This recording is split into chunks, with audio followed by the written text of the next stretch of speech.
রাম কৃষ্ণ রাম কৃষ্ণ রাম কৃষ্ণ রাম, শ্রী রাম কৃষ্ণ রাম কৃষ্ণ রাম কৃষ্ণ নাম, শ্রী রাম কৃষ্ণ রাম কৃষ্ণ রাম কৃষ্ণ রাম, রাম কৃষ্ণ রাম কৃষ্ণ রাম কৃষ্ণ নাম, শ্রী রাম কৃষ্ণ রাম কৃষ্ণ রাম কৃষ্ণ নাম, শ্রী রাম কৃষ্ণ রাম কৃষ্ণ রাম কৃষ্ণ নাম। ওম নমঃ ভগবতে রামকৃষ্ণায় নমো নমঃ। শ্রী শ্রী রামকৃষ্ণ কথামৃত প্রথম খণ্ডের আজ তৃতীয় পরিচ্ছেদ আমরা পাঠ করব। অসংশয়ং মহাবাহ মনো দুর্নিগ্রহং চলম, অভ্যাসেন তু কন্তেয় বৈরাগ্যেন চ গৃহতে। গীতা 6:35। তীব্র বৈরাগ্য ও বদ্ধজীব। বিজয়। বদ্ধজীবের মনের কি অবস্থা হলে মুক্তি হতে পারে? শ্রীরামকৃষ্ণ। ঈশ্বরের কৃপায় তীব্র বৈরাগ্য হলে এই কামিনী কাঞ্চনে আসক্তি থেকে নিস্তার হতে পারে। তীব্র বৈরাগ্য কাকে বলে? হবে ঈশ্বরের নাম করা যাক, এ সব মন্দ বৈরাগ্য। যার তীব্র বৈরাগ্য, তার প্রাণ ভগবানের জন্য ব্যাকুল। মার প্রাণ যেমন পেটের ছেলের জন্য ব্যাকুল, যার তীব্র বৈরাগ্য সে ভগবান ভিন্ন আর কিছু চায় না। সংসারকে পাতকুয়া দেখে তার মনে হয় বুঝি ডুবে গেলুম। আত্মীয়দের কাল সাপ দেখে তাদের কাছ থেকে পালাতে ইচ্ছা হয়, আর পালাইও। বাড়ির বন্দোবস্ত করি, তারপর ঈশ্বর চিন্তা করব, এ কথা ভাবেই না, ভেতরে খুব রোগ।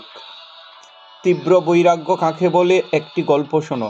এক দেশে অনাবৃষ্টি হয়েছে।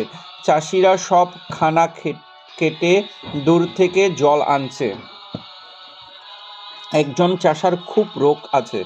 সে একদিন প্রতিজ্ঞা করলে যতক্ষণ না জল আসে খানার সঙ্গে আর নদীর সঙ্গে এক হয়, ততক্ষণ খানা খুঁড়ে যাবে। এদিকে স্নান করবার বেলা হলো। গৃহিণী মেয়ের হাতে তেল পাঠিয়ে দিল।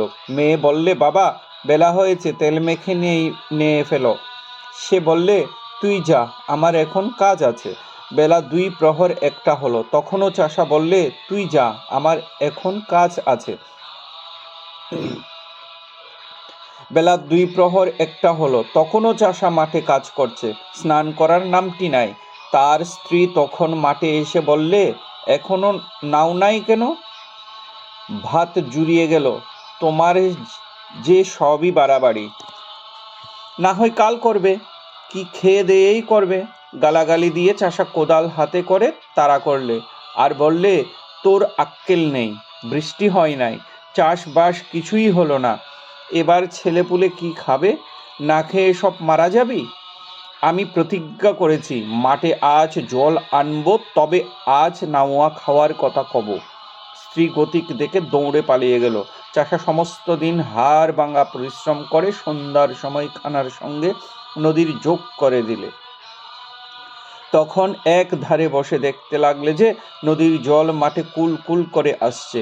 তার মন তখন শান্ত আর আনন্দে পূর্ণ হলো। বাড়ি গিয়ে স্ত্রীকে ডেকে বললে, নে, এখন তেল দে আর একটু তামাক সাজ। তারপর নিশ্চিন্ত হয়ে নিয়ে খেয়ে শুকে ভোঁস ভোঁস করে নিদ্রা যেতে লাগলো। এই রোগ তীব্র বৈরাগ্যের উপমা। আর একজন চাষা, সেও মাঠে জল আনছিল। তার স্ত্রী যখন গেল আর বললে, অনেক বেলা হয়েছে, এখন এসো, এত বাড়াবাড়িতে কাজ নাই, তখন সে বেশি উচ্চবাচ্য না করে কোদালে রেখে স্ত্রীকে বললে, তুই যখন বলছিস তো চল। সকলের হাস্য। সে চাষার আর মাঠে জল আনা হলো না। এটি মন্দ বৈরাগ্যের উপমা। খুব রোগ না হলে চাষার যেমন মাঠে জল আসে না, সেইরূপ মানুষের ঈশ্বর লাভ হয় না। এখানেই তৃতীয় পরিচ্ছেদের সমাপ্তি। ওম নমঃ ভগবতে রামকৃষ্ণায় নমো নমঃ।